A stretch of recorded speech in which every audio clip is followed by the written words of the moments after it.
नमस्कार, मैं डॉक्टर दीप्ति श्रीवास्तव। मेरा विषय है गृह विज्ञान। गृह विज्ञान विषय में आज हम गृह प्रबंधन पेपर के अंतर्गत पढ़ेंगे गृह व्यवस्थापन प्रक्रिया, नियोजन, नियंत्रण एवं मूल्यांकन। तो गृह व्यवस्था में कैसे हम प्रक्रिया करते हैं, कैसे हम नियोजन करते हैं, कैसे उसकी स्थितियों पे नियंत्रण करते हैं और कैसे उसका मूल्यांकन करते हैं, आज हम इसी पर ध्यान देंगे। आइए देखते हैं गृह व्यवस्था प्रक्रिया क्या होती है। गृह व्यवस्था जो है वो एक गत्यात्मक परिवर्तनशील प्रक्रिया है। इसमें मानसिक रूप से हम जुड़े हुए होते हैं, तो ये एक मानसिक वैज्ञानिक प्रोसेस है। मानसिक भी है और वैज्ञानिक भी है। इसमें हम किसी भी कार्य के संदर्भ में निर्णय लेते हैं। उस कार्य को कैसे करना है, कब करना है, उसकी सफलता के लिए क्या क्या साधन उपयोग में लाए जाने हैं, किन साधनों की सहायता से उस कार्य को संपन्न बनाना है और उस कार्य को सफल बनाने के लिए, अपने लक्ष्यों की प्राप्ति करने के लिए हम गृह व्यवस्था का कैसे संतुलन स्थापित करेंगे, कैसे गृह व्यवस्था में हम किन चरणों से होकर गुजरेंगे, कैसे हम गृह व्यवस्था को और अच्छा बना सकते हैं, इसके माध्यम से आज हम ये जानेंगे। गृह व्यवस्था प्रक्रिया के कुछ चरण हैं जिसको कि बहुत सारे गृह शास्त्रियों ने अपने अध्ययनों के आधार पर प्रदान किया है। जैसे न्यूमैन ने बताया है गृह व्यवस्था प्रक्रिया के 1, 2, 3, 4 यानी कि आयोजन, संगठन, साधनों का एकीकरण, निर्देशन, नियंत्रण, यानी कि 4 मुख्य और एक बहुत ज़्यादा इम्पॉर्टेंट चरण है। तो इन्होंने गृह व्यवस्था प्रक्रिया के 5 चरण बताए हैं। इन्होंने बताया है आयोजन, संगठन, साधनों का एकीकरण, निर्देशन और नियंत्रण गृह व्यवस्था प्रक्रिया के चरण में शामिल होते हैं।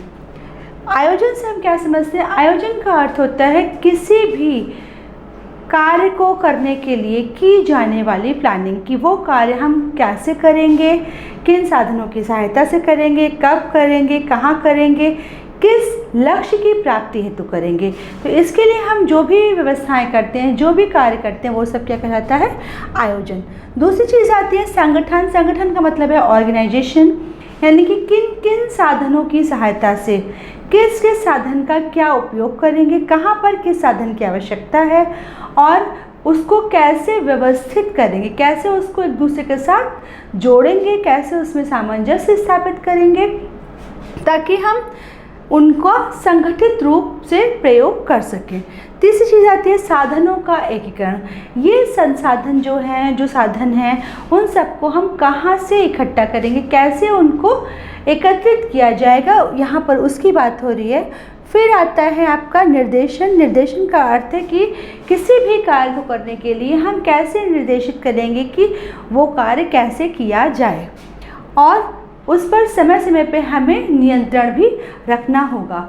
उदाहरण के लिए यदि हम अपने घर की जो साज सज्जा है उससे संबंधित कोई कार्य करते हैं या हम अपने आवास के निर्माण का प्लान करते हैं। मान लीजिए हमने प्लान किया कि हमें अपने आवास का निर्माण कराना है। अब हमें उसका एक आयोजन कार्यक्रम तैयार करना होगा, हमें एक प्लानिंग तैयार करनी होगी कि हम आवास का निर्माण कहाँ पर कराएंगे, कैसे कराएंगे। अब संगठन, उसके लिए क्या क्या चीज़ें आवश्यक होंगी। फिर साधनों का एकीकरण, वो जो चीज़ें हमें आवश्यक होंगी, ईंट, मिट्टी, बालू, सीमेंट, पानी, लकड़ी, लोहा, जो भी चीज़ें हमें चाहिए उसके लिए उन साधनों का एकीकरण हम कहाँ से और कैसे करेंगे। फिर निर्देशन, यानी कि उन चीज़ों को कितनी मात्रा में, कहाँ पर, किस रूप में प्रयोग में लाया जाएगा। और फिर नियंत्रण, यानी कि जो चीज़ हम प्रयोग में ला रहे हैं उस पर सही प्रकार से हम नियंत्रण स्थापित करें ताकि उसकी कमी और अधिकता का हमें समय समय पर एहसास होता रहे। ऐसा ना हो कि किसी जगह पे किसी चीज़ की मात्रा हम अधिक प्रयोग में लाएं, किसी जगह पे किसी की मात्रा हम कम प्रयोग में लाएं और आवश्यकता उससे अधिक या उससे कम हो। दूसरे हैं लिचफील्ड। लिचफील्ड के अनुसार जो है भी कार्यक्रम नियोजन के कुछ चरण हैं, जो व्यवस्थापन की प्रक्रिया है उसके कुछ चरण हैं, जो नियंत्रण की प्रक्रिया है उसके कुछ चरण हैं। तो गृह व्यवस्थापन प्रक्रिया में नियोजन, नियंत्रण और मूल्यांकन को ध्यान में रखते हुए लिचफील्ड ने बताया है कि जो गृह व्यवस्थापन की प्रक्रिया है वो इन चरणों से होकर गुजरती है। पहला चरण है निर्णय प्रक्रिया, दूसरा चरण है कार्यक्रम बनाना, तीसरा चरण है विचारों का आदान प्रदान करना, चौथा चरण नियंत्रण और पांचवा चरण है पुनर्मूल्यांकन। इन्होंने भी 5 चरण बताए हैं। निर्णय प्रक्रिया का तात्पर्य है कि जब भी हम कोई कार्यक्रम बनाएंगे, जब भी हम कोई प्लानिंग करेंगे, जब भी हम किसी कार्य का उद्देश्य निर्धारित करेंगे कि इस कार्य को हमें करना है और उस लक्ष्य को प्राप्त करने के लिए हमें सबसे पहले क्या करना पड़ेगा, हमें एक निर्णय प्रक्रिया तैयार करनी पड़ेगी, एक निर्णय लेना पड़ेगा कि हमें ये कार्य करना है। मान लीजिए आपके पास 10 कार्य हैं और आपको कोई एक कार्य करना है, तो आपको पहले डिसाइड करना पड़ेगा कि हमें पहले कौन सा कार्य करना है। दूसरी चीज़ है कार्यक्रम बनाना। जब हम कार्य का निर्णय ले लेंगे कि हमें कौन सा कार्य करना है, अब हम उस कार्य पर्टिकुलर से संबंधित कार्यक्रम बनाएंगे, उसकी योजना बनाएंगे और उस योजना के तहत हम विचारों का आदान प्रदान भी करेंगे। हम देखेंगे कि लोगों की उसके लिए क्या राय है, लोग उसके बारे में क्या सोचते हैं और हमारा क्या विचार है, हम उसके बारे में क्या सोचते हैं। फिर हम उस विचार के आदान प्रदान के पश्चात नियंत्रण की प्रक्रिया संपन्न करेंगे, उसको कंट्रोल करके रखेंगे कि जो हमने सोचा, जो हमने प्लानिंग करी है उसमें बहुत ज़्यादा हेरफेर ना होने पाए, उसमें व्यवस्थाएं एज इट इज़ रहें और समय समय पे हम उसका मूल्यांकन भी करते रहते हैं। तो एक मूल्यांकन करेंगे, फिर देखेंगे, चेक करेंगे, रीचेक करेंगे कि मूल्यांकन प्रॉपर हुआ है कि नहीं, या जो कमियां हैं वो ठीक हैं या नहीं, और फिर से हम उसका मूल्यांकन करेंगे। तो पुनर्मूल्यांकन की प्रक्रिया इसमें शामिल होगी। हर लेवल पे, हर चरण पे हमें मूल्यांकन करना होता है कि जो भी हमने निर्णय लिया है, जो भी कार्यक्रम बनाया है, जो भी विचारों का आदान प्रदान किया है, जो नियंत्रण किया है, उस पर हम सही प्रकार से अडिग हैं या दृढ़ हैं, जो भी स्थितियां हैं वो सही हैं या गलत हैं, उसको जानने के लिए मूल्यांकन आवश्यक है। और मूल्यांकन का जब हम रीवैल्यूएशन करते हैं, यानी कि पुनर्मूल्यांकन, अपने आपको जस्टिफाई करने के लिए, अपने परिणामों की संतुष्टि के लिए, परिणामों के स्पष्टीकरण के लिए हमें पुनर्मूल्यांकन की आवश्यकता पड़ती है। जैसे हमने अभी आपको बताया था कि अगर हम आवास का निर्माण करते हैं, तो यहाँ पर भी उसी संदर्भ में बात करेंगे। यदि हम आवास का निर्माण करते हैं या आवास का निर्माण करने का डिसीज़न लेते हैं, तो आवास निर्माण के दौरान हम सबसे पहले डिसाइड करेंगे कि हमें आवास का निर्माण करना है या नहीं करना है।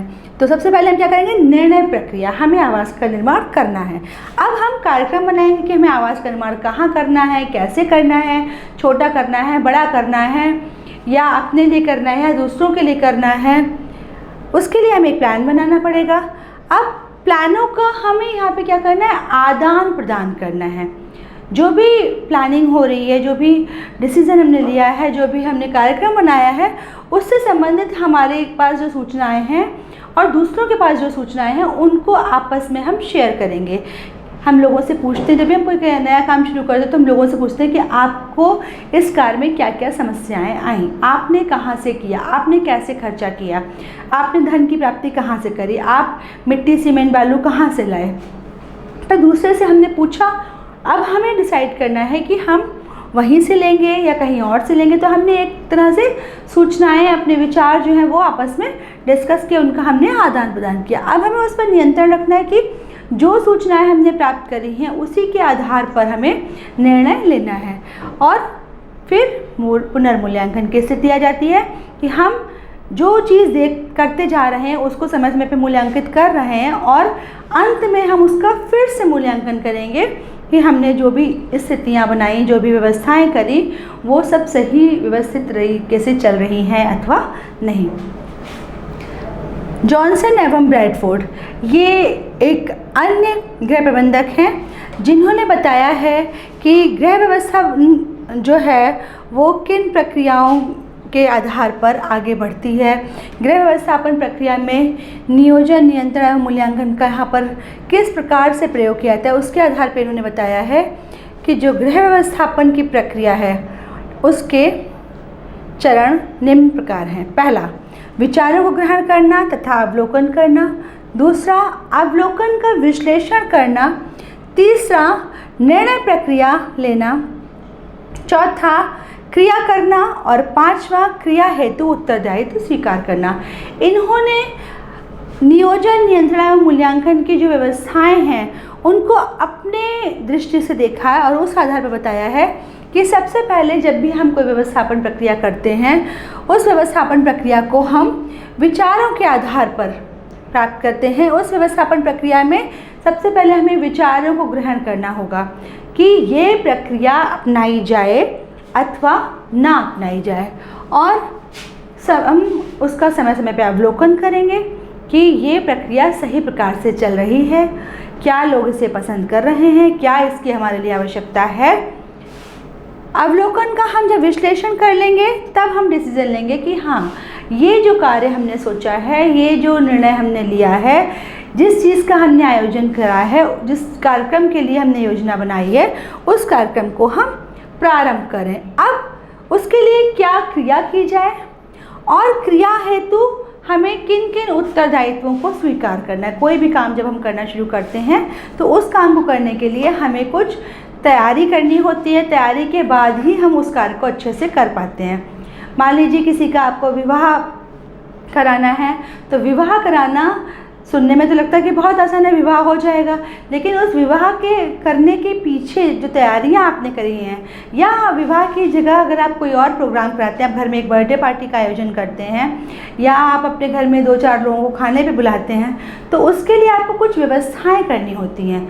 आप उसके लिए प्लानिंग करते हैं कि कैसे बुलाएंगे, कहाँ बिठाएंगे, क्या खिलाएंगे, कितने बजे क्या देंगे, और वो जो खाने पीने की चीज़ें आप किस सीक्वेंस में प्रोवाइड करेंगे, या अगर आपको गिफ्ट देना है तो आप किस सीक्वेंस में गिफ्ट देंगे, या आपको वेलकम देना है तो वेलकम आप किस सीक्वेंस में करेंगे, कब कहाँ पर क्या करेंगे, ये सब आप एक प्लानिंग के तहत करते हैं। तो आपको अपने क्रिया के लिए जो भी उत्तरदायित्व हैं उनको स्वीकार करना है।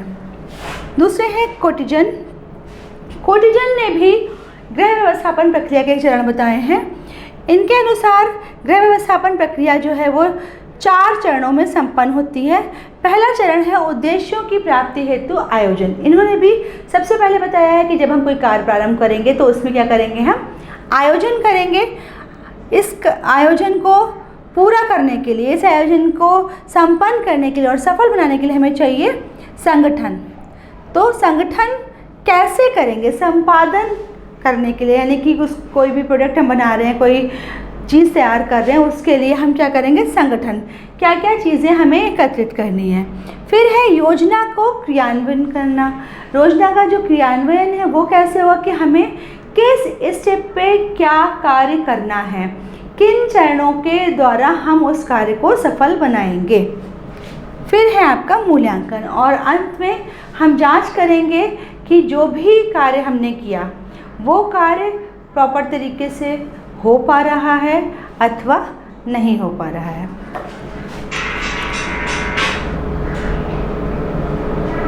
उद्देश्यों की प्राप्ति, संपादन हेतु संगठन, योजना का क्रियान्वयन और मूल्यांकन, इन 4 चरणों की सहायता से हम अपनी योजना को सफल बना सकते हैं। नेक्स्ट आता है हमारा निकिल एवं डॉर्सी।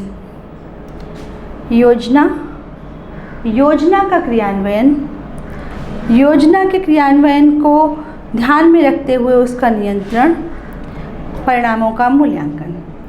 इन्होंने 3 चीज़ों पर मुख्य प्रकाश डाला है। इन्होंने बताया है कि जब भी हम कोई कार्य प्रारंभ करते हैं उस कार्य में क्या होता है, एक होती है योजना, दूसरा होता है उस योजना को कैसे हम क्रियान्वित करेंगे और उस योजना का कैसे हम नियंत्रण करेंगे।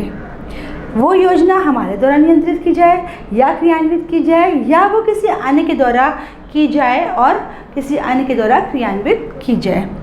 अब अंत में आता है परिणामों का मूल्यांकन।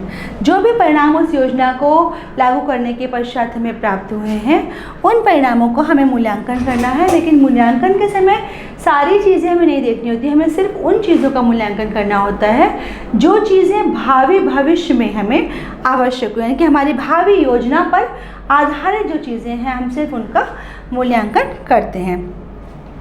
अब गृह व्यवस्थापन प्रक्रिया में योजना बनाई हमने, उसके हमने कुछ चरण देखे कि कौन कौन से चरण हैं। उन चरणों में मेरा सोचना क्या है, आपका सोचना क्या है, ये महत्वपूर्ण नहीं है। उन चरणों में ये महत्वपूर्ण है कि हमने योजना किस उद्देश्य की प्राप्ति के लिए बनाई है, योजना को हमें कहाँ लागू करना है, कब लागू करना है, कैसे लागू करना है और उसके लिए हमें किन किन साधनों का प्रयोग करना है। तो योजना बनाने में सबसे पहले ध्यान में रखना है हमें कि योजना कब, कैसे, किन साधनों की सहायता से प्रयोग में लाई जाए, योजना कैसे बनाई जाए, कहाँ बनाई जाए। तो अब हम इस पर प्रकाश डालेंगे।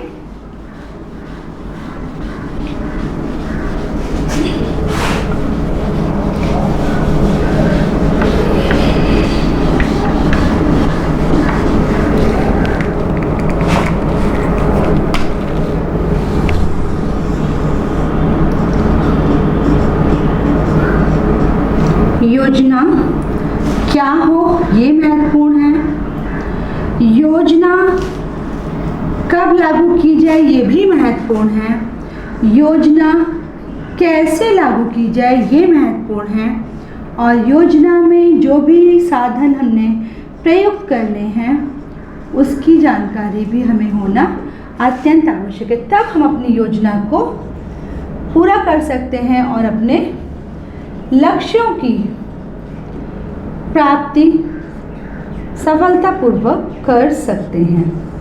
तो लक्ष्यों की प्राप्ति करने के लिए हमें एक योजना बनानी होगी। उसमें महत्वपूर्ण है कि योजना प्रक्रिया के जो भी चरण हम अपनाएं, जिस भी गृह प्रबंधक के अध्ययन के आधार पर हम प्रक्रिया के चरणों को पूरा करें, मगर उसके अंतर्गत क्या, कब, कैसे और किन साधनों की सहायता से हमें अपनी योजना को लागू करना है यह हमें पता होना चाहिए। योजना में एक खास बात ये होती है कि योजना की एक विशेषता होती है। योजना की क्या विशेषता होती है? योजना की विशेषता ये होती है कि वो एक मानसिक प्रक्रिया है। जब भी हम कोई कार्य करते हैं, जब भी हम कोई प्लानिंग करते हैं तो उसमें हम मेंटली और फिजिकली इन्वॉल्व हो जाते हैं, लेकिन जब हम मानसिक प्रक्रिया की बात करेंगे तो हमें दिमाग से अपने सोचना होगा कि किस सीक्वेंस में कैसे हमें चलना है, किन स्टेप्स को फॉलो करना है। तो पहली विशेषता क्या है योजना की कि योजना जो है वो क्या है, एक मानसिक प्रक्रिया। योजना एक मानसिक प्रक्रिया है।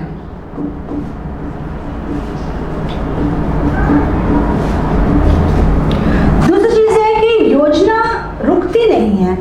जब हम कोई कार्य करना प्रारंभ करेंगे तो उसके लिए एक के बाद एक स्टेप बाय स्टेप हम चलते जाते हैं। तो योजना जो है वो निरंतर चलने वाली प्रक्रिया है।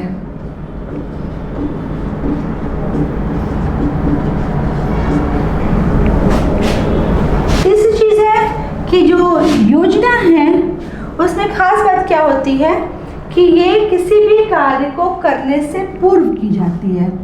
कार्य से पूर्व, इसके आधार पे ही हम कार्य को प्रारंभ करते हैं कि जो भी कार्य हमें करना है वो हमें कैसे करना है। इसके बाद हमारा नेक्स्ट आता है कि जो योजना है उसको हमें वैज्ञानिक तरीकों से अपनाना होता है। वैज्ञानिक क्रमबद्धता, हम सभी जानते हैं कि विज्ञान क्या है। विज्ञान एक क्रमबद्ध, सुव्यवस्थित, सुसंगठित ज्ञान है। तो यहाँ पर योजना बनाने में भी हमें क्या करना होता है, वैज्ञानिक क्रमबद्धता पूर्ण बातों का ध्यान रखना होता है। इसमें तीसरी चीज़ क्या है कि हम जो भी निर्णय लेंगे, निर्णयों का संगठन, मतलब कौन कौन सी चीज़ें एक साथ हमें प्लान करनी है, कब हमें किस किस चीज़ की तैयारी करनी है। वैसा ना हो कि हम ईंट, सीमेंट, बालू ले आएँ और पानी का ध्यान ही ना रखें। तो जब हम निर्णय लेंगे, जब हम उसके संगठन की बात करेंगे तो इन सभी चीज़ों को हम साथ में रखेंगे। निर्णय में खास बात क्या होती है कि हमारी बुद्धि और विवेक का बहुत महत्वपूर्ण रोल होता है। बुद्धि और विवेक, इसके बिना आप अच्छे निर्णय नहीं ले सकते हैं, अच्छी योजना नहीं बना सकते हैं, आप कोई प्लानिंग नहीं कर सकते हैं और आप ये भी डिसाइड नहीं कर सकते कि आप अपने लक्ष्यों की प्राप्ति कैसे करेंगे। इसमें खास बात एक और है कि योजना में कार्य का विभाजन, ये विभाजन जो है ये व्यक्ति विशेष के आधार पर, उनके गुणों के आधार पर, उनके द्वारा पूरी की जाने वाली जॉब रिस्पॉन्सिबिलिटीज़ के आधार पर किया जाता है। कोई भी योजना जब हम बनाते हैं तो उस योजना में डिसाइड रहता है कि कौन सा व्यक्ति कौन सा कार्य कब संपन्न करेगा और कैसे संपन्न करेगा। तो जब भी हम कोई योजना बनाएंगे हमें इन विशेष बातों का ध्यान रखना होगा, तो हम अपनी योजना को सफलतापूर्वक संपन्न कर सकते हैं और अपने कार्य को भी सफल बना सकते हैं, अपने कार्य को भी सफलतापूर्वक पूरा कर सकते हैं। कोई भी व्यवस्थापन की प्रक्रिया हमें जब करनी होती है, गृह व्यवस्थापन की विशेष रूप से बात हो रही है, तो गृह व्यवस्थापन की जब भी हम प्रक्रिया करते हैं तो हमें अपने लक्ष्यों की प्राप्ति के लिए कुछ विशेष बातों पर ध्यान देना होता है, जिनके दौरान हम अपने लक्ष्यों को प्राप्त कर पाते हैं। वो विशेष बातें यही है कि जो भी हमने योजना बनाई हो वो एक मानसिक प्रक्रिया के तहत बनाई गई हो, उसमें कंटिन्यूटी हो, बीच में ब्रेक ना हो, उसे कार्य से पूर्व बनाया गया हो, उसमें वैज्ञानिक क्रमबद्धता हो, उसमें निर्णयों का संगठन हो, उसमें बुद्धि और विवेक का प्रयोग किया गया हो और योजना में कार्य विशेष का विभाजन किया गया हो। योजना हम क्यों बनाते हैं? योजना हम इसलिए बनाते हैं, इसके आधार पर हम 4 महत्वपूर्ण लक्ष्यों की प्राप्ति करते हैं। पहला महत्वपूर्ण लक्ष्य क्या है? पहला महत्वपूर्ण लक्ष्य है अनिश्चितता को दूर करना। पहला लक्ष्य क्या है? लक्ष्य कौन कौन से हैं?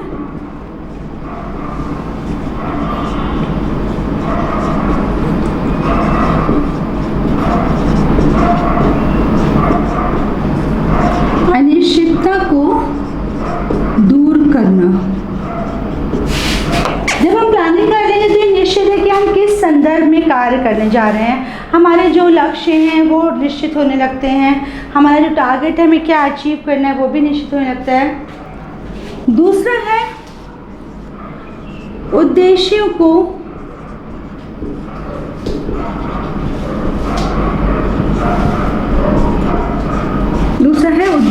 प्राप्त करने हेतु जो भी हम प्लानिंग कर रहे हैं, जो भी हम योजना बना रहे हैं, जो भी हम प्रयास कर रहे हैं उस पर ध्यान देना। उद्देश्यों की प्राप्ति पर ध्यान, कि हमें जिन उद्देश्यों की प्राप्ति करनी है वो उद्देश्य हमें पूर्ण रूप से प्राप्त हो पा रहे हैं अथवा वो उद्देश्य में ठीक से प्राप्त नहीं हो पा रहा है। तो दूसरा हमारा लक्ष्य क्या है? कोई भी जब हम योजना बनाएंगे कि वो अनिश्चितता को दूर करे और दूसरा वो उद्देश्यों की प्राप्ति पर ध्यान देने में हमें सहयोग करे। तीसरा है कि नियंत्रण करने के लिए, किसी भी योजना को हम क्यों बनाते हैं? नियंत्रण करने के लिए।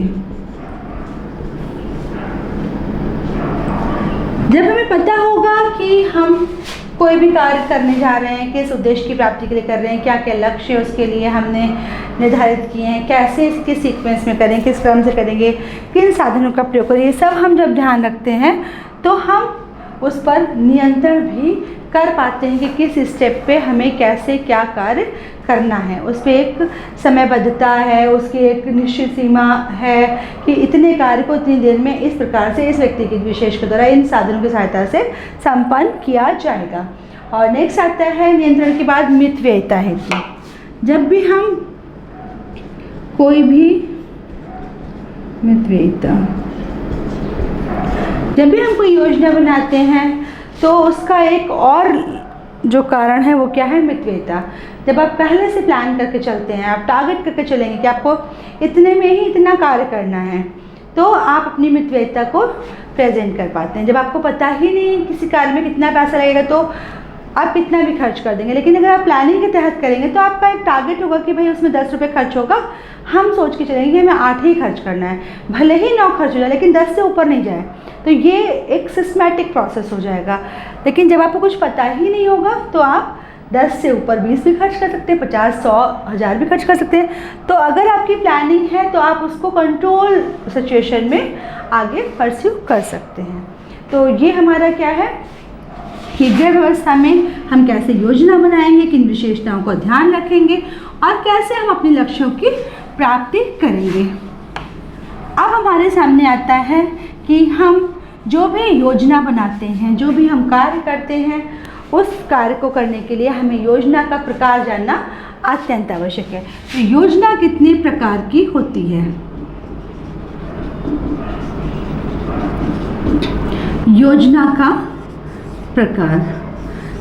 हम किसी भी कार्य को करने के लिए समय समय पे बहुत सारे निर्णय लेते रहते हैं, उनमें बहुत सारे परिवर्तन करते रहते हैं, लेकिन वो परिवर्तन उस आधार पर होते हैं कि वो योजना किस समय के लिए किस प्रकार से बनाई गई है। तो पहला क्या है? दीर्घकालीन योजना। पहली योजना क्या है?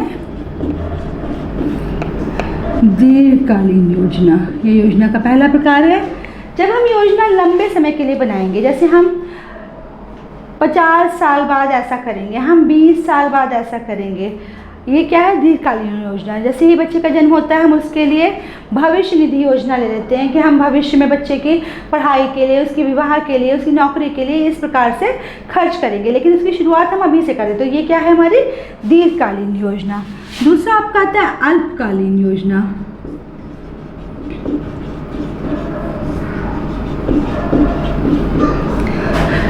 योजना का दूसरा प्रकार है ये अल्पकालीन योजना। कम समय के लिए जो बनाई जाती है वो योजना हमारी अल्पकालीन योजना होती है, और ये बहुत ही स्पष्ट होती है क्योंकि इसके अंतर्गत ये निश्चित किया जाता है कि कम समय में हमें कैसे क्या कार्य करना है।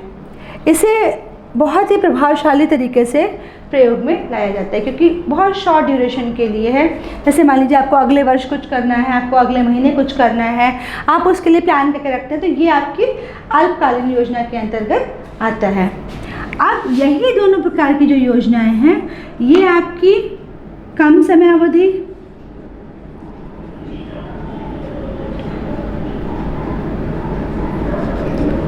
अधिक समय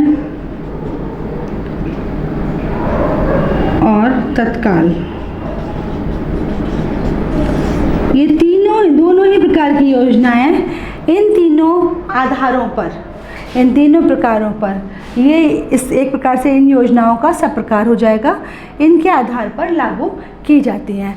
दीर्घकालीन योजना को हम कम समय के लिए लागू कर सकते हैं, दीर्घकालीन योजना को हम अधिक समय के लिए लागू कर सकते हैं, दीर्घकालीन योजना को हम तत्काल भी लागू कर सकते हैं।